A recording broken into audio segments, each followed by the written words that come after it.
Hello बच्चों, स्वागत है आपका लेखांकन विद्यापीठ के यूट्यूब चैनल पे। एक ऐसा प्लेटफॉर्म जहां आपको मिलेगी class 9th 10th math science English SST की सारी वीडियोस एक ही प्लेटफॉर्म पे। मेरा नाम है अतुल गर्ग और मैं पिछले 10 साल से बच्चों को मैथ्स पढ़ा रहा हूं। मैं हूं आपका मैथ्स का एजुकेटर और आज की वीडियो में हम समझेंगे class 10 chapter number 3 pair of linear equations की सेकंड वीडियो के बारे में। ठीक है, तो चलिए शुरू करते हैं।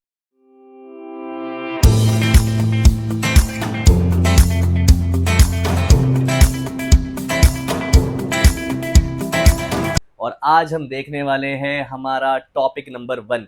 इससे पहले हमने इस वीडियो में क्या देखा था, एक बार हम उस चीज पे रिकैप कर लेते हैं। इससे पहले हमने ये देखा था कि हम पिछली क्लासेस में लीनियर इक्वेशंस को कैसे स्टडी करते आए हैं, लीनियर इक्वेशंस की क्या क्या टाइप्स हम ऑलरेडी पढ़ चुके हैं। हम लीनियर इक्वेशंस पढ़ चुके हैं, हम लीनियर इक्वेशंस इन 1 वेरिएबल को क्लास 8th में पढ़ चुके हैं, लीनियर इक्वेशंस इन 2 वेरिएबल को ऑलरेडी क्लास 9th में पढ़ चुके हैं। और अब हम देखने वाले हैं कि लीनियर इक्वेशन इन 2 वेरिएबल्स की अगर 2 इक्वेशंस हो यानी पेयर हो तो हम उसको सॉल्व कैसे करेंगे। ठीक है, साथ ही साथ फर्स्ट वीडियो में हमने जो इंट्रो वीडियो थी वहां हमने ये स्टडी किया था कि इस चैप्टर के अंदर बेसिकली कौन कौन से टॉपिक है। तो मेरा जो पहला टॉपिक था वो था कि pair of linear equation in 2 variables में आखिर होता क्या है, इसके बेसिक्स क्या है। और जब तक हमें बेसिक्स नहीं पता होगा तब तक हम चैप्टर को आगे नहीं बढ़ा सकते। तो इसी में हम अगली कड़ी को जोड़ते हुए आज की हम इस क्लास को शुरू करते हैं। साथ ही साथ जो हम नेक्स्ट वीडियो में बनाने वाले हैं वो कौन सी होगी, वो होगी ग्राफिकल मेथड्स ऑफ सॉल्यूशन की। नेक्स्ट वीडियो में समझेंगे कि ग्राफिकल मेथड्स किस तरीके से काम करते हैं। बट आज की वीडियो में जो हम शूट करने वाले हैं उसमें क्या है, हम पेयर ऑफ लीनियर इक्वेशंस की बात करेंगे कि sir linear equation in 2 variable जो हमने क्लास 9th में पढ़ा था और जो क्लास 10th में पढ़ रहे हैं, इसमें आपने जो पेयर वर्ड ऐड किया है, ये जो पेयर वर्ड है, इस पेयर वर्ड का क्या इंपॉर्टेंस है। ठीक है, साथ ही साथ आगे चलते हैं हम। दूसरा जो हमने क्विक रिव्यू किया था लास्ट क्लास में, हमने सारी चीजें जो हमने पिछली क्लासेस में पढ़ी है उन सबको स्टडी किया था। एक पैरेलल लाइन कौन सी होती है, एक्स एक्सिस के पैरेलल हो, वाई एक्सिस के पैरेलल हो तो उसका मतलब क्या है, एक्स जीरो हो वाई जीरो हो उसका मतलब क्या है, और इक्वेशंस के सॉल्यूशंस कितने आते थे लीनियर इक्वेशन का, क्योंकि हाईएस्ट पावर 1 है इसलिए सॉल्यूशन भी एक ही होगा। ठीक है, चलिए आगे। नाउ नेक्स्ट जो मेरा आज का टॉपिक है वो है pair of linear equations in 2 variable, जो बेसिकली इस चैप्टर का नाम भी है। तो क्या होती है pair of linear equations. Sir आमतौर पे जब अपने लास्ट टाइम हमने चैप्टर पढ़ाया था, विच इज क्लास 9th में जब हमने पढ़ाया था which is linear equation 2 variable, तो आपने एक स्टैंडर्ड फॉर्म में हमें बताई थी। क्या थी वो स्टैंडर्ड फॉर्म, किसी को याद है? बहुत ध्यान से देखना। वो स्टैंडर्ड फॉर्म थी सर ये A X plus B Y plus C equals to 0, right, जिसमें ए बी मेरा कॉफिशिएंट थे एक्स के और वाई के रिस्पेक्टिवली, एक्स वाई मेरे वेरिएबल्स है और सी मेरा कांस्टेंट है, राइट। नाउ बट सर जब हम पेयर ऑफ लीनियर इक्वेशंस करते हैं तो पेयर ऑफ लीनियर इक्वेशंस में हमारे पास 2 इक्वेशंस होती है। अब ये 2 इक्वेशंस होने क्यों जरूरी है, सी दिस। जब हमने क्लास 9th में इसको पढ़ा था तब मैंने बोला था कि इसकी पूरी एक सॉल्यूशन टेबल बनती है, और वो सॉल्यूशन टेबल जैसा नाम से पता चल रहा है क्योंकि वो सॉल्यूशन टेबल है तो उसमें बहुत सारे सॉल्यूशंस होते हैं। डेफिनेटली एक लीनियर इक्वेशन इन 2 वेरिएबल के बहुत सारे सॉल्यूशन होते हैं, लेकिन क्या हो अगर 2 सॉल्यूशंस आपस में एक दूसरे से इंटरसेक्ट करे तो, क्या हो अगर 2 लाइंस एक दूसरे से इंटरसेक्ट करे तो क्या होगा, वो देख लेते हैं एक बार। For example, a pair of linear equation in 2 variable is a collection of 2 equations, right, involving the same set of 2 variables। कहने का मतलब क्या है, 2 वेरिएबल होने चाहिए और दोनों वेरिएबल सेम होने चाहिए। क्या, दोनों वेरिएबल सेम होने चाहिए। ऐसा नहीं हो कि उसमें x है y है, तीसरे में जो है वो a और b है, नहीं, राइट। फॉर एग्जाम्पल जैसे यहाँ पे एक एग्जाम्पल दिया हुआ है which is 3x plus 2y equals to 1 and 2x minus 2y equals to 2। दोनों इक्वेशंस में मुझे क्या देखने को मिल रहा है कि 2 वेरिएबल जो मेरे हैं वो है x y, x और y, राइट। वेरिएबल सेम होने बहुत जरूरी है क्योंकि जब तक वेरिएबल मेरा सेम नहीं होगा तब तक मैं एक वन सॉल्यूशन में नहीं पहुंच सकता। ठीक है, एक यूनिक सॉल्यूशन में नहीं पहुंच सकता। नाउ अब इसकी स्टैंडर्ड फॉर्म क्या होगी, जब तक मेरे पास स्टैंडर्ड फॉर्म नहीं होगी तब तक मैं आगे नहीं बढ़ सकता। कभी भी कोई भी अलजेब्रा का चैप्टर हो, चाहे वो पॉलिनोमियल्स हो, चाहे वो लीनियर इक्वेशंस हो, 2 वेरिएबल हो, 1 वेरिएबल हो, क्वाड्रेटिक इक्वेशन हो, आपको सबसे पहले उसकी स्टैंडर्ड फॉर्म को समझना जरूरी है। जब तक स्टैंडर्ड फॉर्म नहीं होगी तब तक हम चैप्टर को आगे नहीं बढ़ा पाएंगे। ठीक है, नाउ तो देख लेते हैं हमारी स्टैंडर्ड फॉर्म क्या है। स्टैंडर्ड फॉर्म है a1x plus b1y plus c1 equals to 0, पहली चीज। दूसरी a2x plus b2y plus c2 equals to 0, right.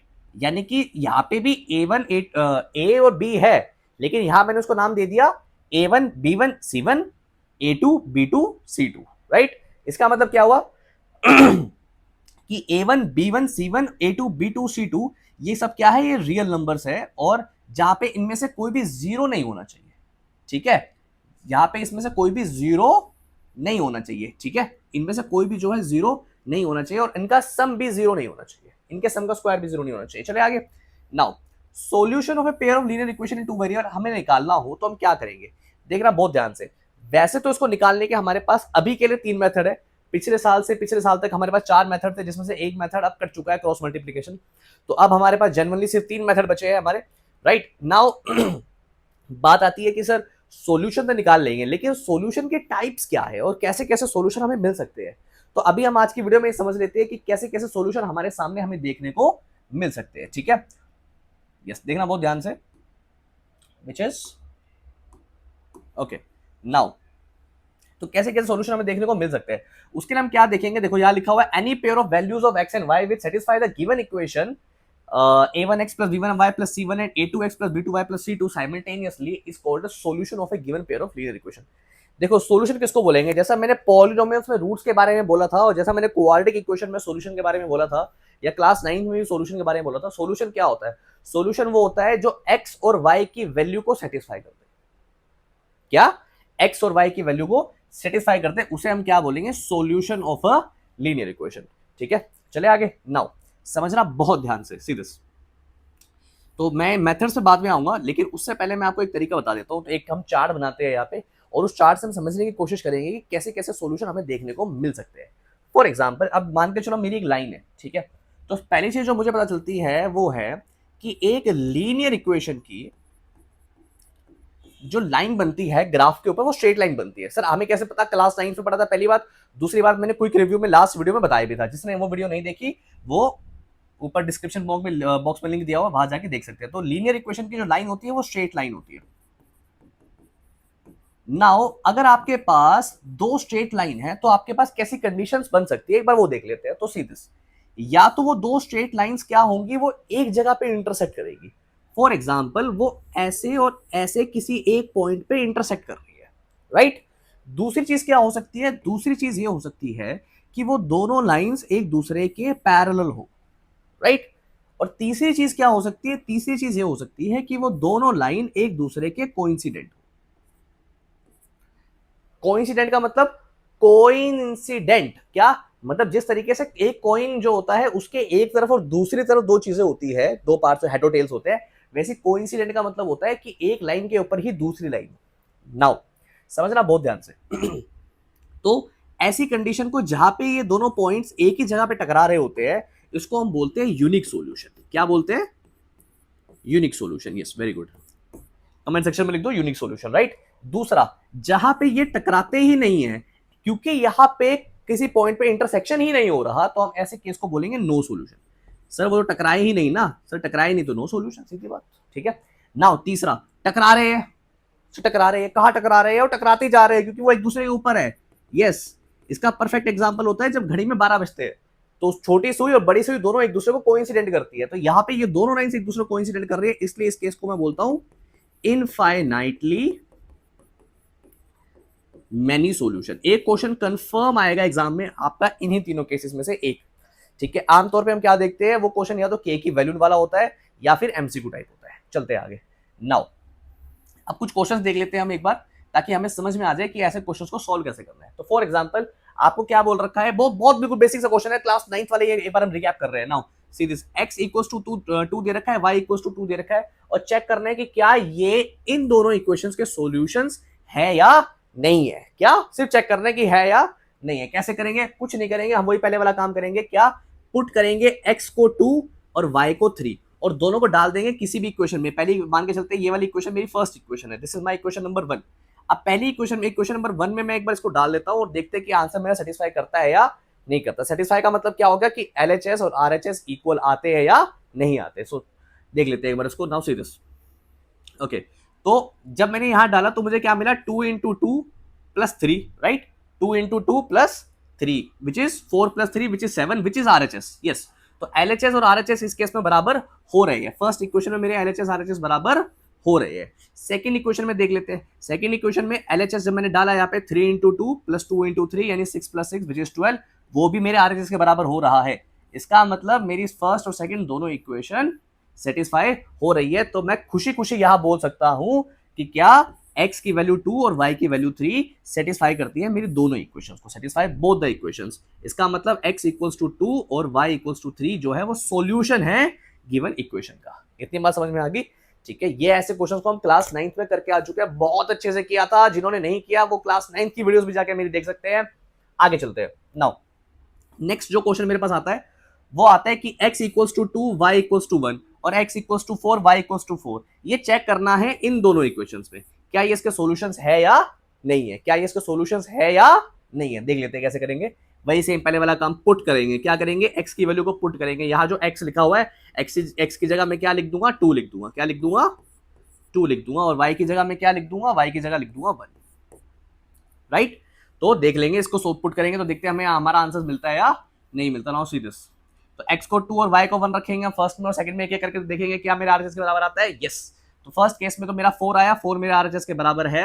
और सेकंड इक्वेशन में मेरा 8 आया तो वो भी मेरे RHS के बराबर है। इसका मतलब ये दोनों ही चीजें जो है मेरी फर्स्ट इक्वेशन को सेटिस्फाई तो कर रही है। नाउ सेकंड को देख लेते हैं। सेकंड में क्या है, x को 4 डालना है, y को 4 डालना है।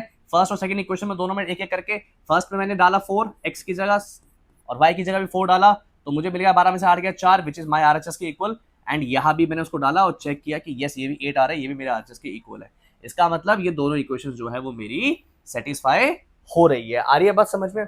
आपको भी ऐसे क्वेश्चन को प्रैक्टिस करना है और ये ही इस चीज पे आपकी स्पीड बहुत ज्यादा होनी चाहिए। ठीक है, क्लास 10 के बोर्ड्स खत्म होते होते आपको इस चीज पे ओरली आना पड़ेगा, खासकर ग्राफिकल मेथड पे। ठीक है, now show that x equals to 2 and y equals to -1 is not the solution। यहां कंफर्म करने की क्या ये इसका सॉल्यूशन नहीं होना चाहिए, मतलब इस केस में मेरा LHS RHS के बराबर नहीं होना चाहिए। तो सेम चीज ये देखो, यहाँ पे जब मैंने वैल्यूज डाली तो एक तो बराबर हो गया लेकिन जो दूसरा है वो बराबर नहीं हुआ। 5 is not equal to RHS। इसका मतलब मैं क्या बोलूंगा, therefore this is not the solution of the given equation। इतनी बात समझ में आ गई सबको? यस, वेरी गुड, बहुत बढ़िया। चलते हैं आगे। नाउ ये कुछ क्वेश्चंस मैं आपको दे रहा हूं, आपको एक खुद ट्राई करने हैं। ठीक है, आप इन क्वेश्चंस को खुद ट्राई करो, देखो कि आपका आंसर्स मैच होते हैं या नहीं होते। इसके सॉल्यूशंस भी मैं आपको आगे आने वाली वीडियोस में दे दूंगा। ठीक है, नाउ जो हम आगे करने वाले हैं वो है कि सर ये जो आपने बताई अभी सिचुएशन, हमें 3 सिचुएशन बताई सर आपने, विच इज कि या तो वो 2 लाइंस आपस में इंटरसेक्ट करेगी, दूसरा वो दोनों लाइंस पैरेलल होंगी, तीसरा वो दोनों लाइंस कोइंसिडेंट होगी। राइट, तो सर अब आप हमें बताओ कि ऐसे केसेस में जब सॉल्यूशन निकलता है तो कैसा सॉल्यूशन निकलता है और कैसा सॉल्यूशन नहीं निकलता, वो हम एक बार देख लेते हैं। तो बेसिकली यहां से जो होता है वो ग्राफिकल मेथड शुरू होता है। ठीक है, अभी मैं आपको बिल्कुल ऐसा समझाऊंगा कि ग्राफिकल मेथड क्या होता है, उसके सॉल्यूशंस कैसे निकलते हैं। डिटेल में हम इसके ऊपर ग्राफिकल मेथड के ऊपर अलग से मैंने एक लंबी चौड़ी वीडियो बना रखी है। ठीक है, वो भी जल्दी आने वाली चैनल पे, आप उस वीडियो को जरूर देखना। अभी के लिए हम आगे चलते हैं। तो ग्राफिकल मेथड या ज्योमेट्रिकल मेथड में होता क्या है वो हम एक बार देख लेते हैं। सो सी दिस, देखो अगर दो lines, the 2 lines will intersect at exactly 1 point. अगर 2 लाइंस आपस में एक ही जगह पे इंटरसेक्ट कर रही है, क्या एक ही जगह पे इंटरसेक्ट कर रही है, तो इसका मतलब एक ही सॉल्यूशन आएगा। ठीक है, अगर 2 लाइंस इंटरसेक्ट ही नहीं कर रही, दोनों लाइंस पैरेलल है, क्या है, पैरेलल है, कोई सॉल्यूशन नहीं आएगा। और अगर वो दोनों लाइंस आपस में कोइंसिडेंट है, क्या है, कोइंसिडेंट है, तो वो दोनों लाइंस आपस में एक दूसरे को ओवरलैप कर रही है और इस केस में इनफाइनाइटली मेनी सॉल्यूशंस आएंगे। ठीक है, ओके। करना कैसे, बहुत ध्यान से समझना इस चीज को। देखो यहाँ पे एक क्वेश्चन है जिसका सॉल्यूशन पहले से यहाँ पे लिखा हुआ है। अभी मैं आपको ये क्वेश्चन एक्सप्लेन करूंगा, बहुत ध्यान से देखना कि हमें ये चीज को कैसे कंफर्म करना है।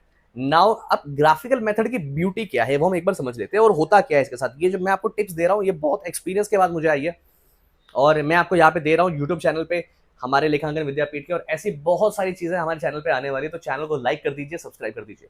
ओके, नाउ बहुत ध्यान से समझना। देखो ग्राफिकल मेथड का इंपॉर्टेंस ये है कि आपके कोर्स में, ठीक है, अगर हम स्टैट्स को थोड़ी देर के लिए साइड रखते हैं तो मोटे मोटे जो बड़े क्वेश्चंस बनते हैं उसमें ग्राफ के क्वेश्चन आने का चांस बहुत ज्यादा हो जाता है, क्योंकि पॉलिनोमियल में जो ग्राफ है वो बिल्कुल ना बराबर है और वो आमतौर पे या तो केस स्टडी में यूज होता है या 1 नंबर 2 नंबर के क्वेश्चन में यूज होता है। इसीलिए ग्राफ का क्वेश्चन आने के चांसेस बहुत ज्यादा हो जाते हैं। बच्चे कहते हैं सर कितने परसेंट चांस है, मैं कह रहा हूँ 70 to 80% चांस है कि ग्राफ का क्वेश्चन आपके एग्जाम में आएगा। नाउ द थिंग इज कि सर अब ग्राफ के साथ प्रॉब्लम क्या है, ग्राफ तो बहुत ईजी है, सच्चाई तो यह है कि ग्राफ सच में बहुत ईजी है, आप ऑलरेडी 9th में पढ़ के आ चुके हो, आपकी अच्छी खासी स्पीड भी है इस पर। तो प्रॉब्लम क्या है, प्रॉब्लम ये है कि उस ग्राफ को बनाने में बच्चे टाइम बड़ा लगा देते हैं। नाउ ग्राफ का क्वेश्चन जो होता है वो एग्जाम में 4 नंबर 5 नंबर 6 नंबर का आता है, ठीक है। बट द थिंग इज कि उस 6 नंबर, अगर मान के चलते 6 नंबर का क्वेश्चन आ रहा है तो 6 नंबर के क्वेश्चन के लिए आपको देने चाहिए 12 मिनट, बच्चे कभी कभी उसमें 15 से 20 मिनट लगा देते हैं, विच इज नॉट गुड, ठीक है। आपको ऐसा बिल्कुल भी नहीं करना है, आपको इतना टाइम ग्राफ को नहीं देना है, आपको ग्राफ बनाना है और बहुत स्पीड में बनाना है, आपको एक्यूरेसी मेंटेन करनी है, आपको अपना टाइम मेंटेन करके चलना है, ठीक है।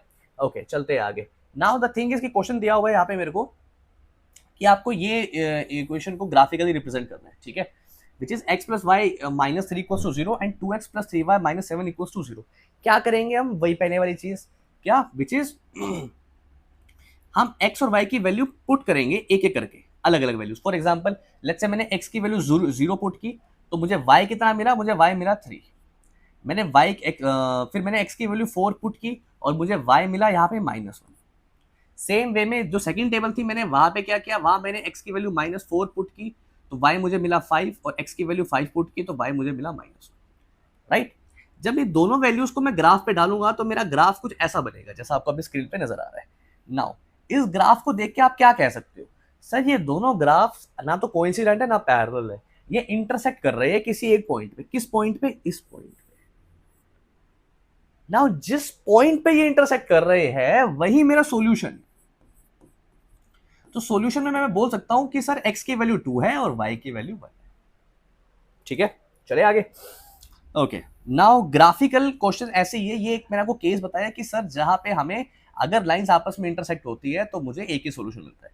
एक और इक्वेशन हम देख लेते हैं यहाँ पे, विच इज सर अगर 3x प्लस 2y मेरा 12 है और 3x प्लस 2y ही मेरा 18 है तो उस केस में क्या होगा, देखना बहुत ध्यान से। नाउ सी दिस, आपका ग्राफ कुछ ऐसा बनेगा, ठीक है।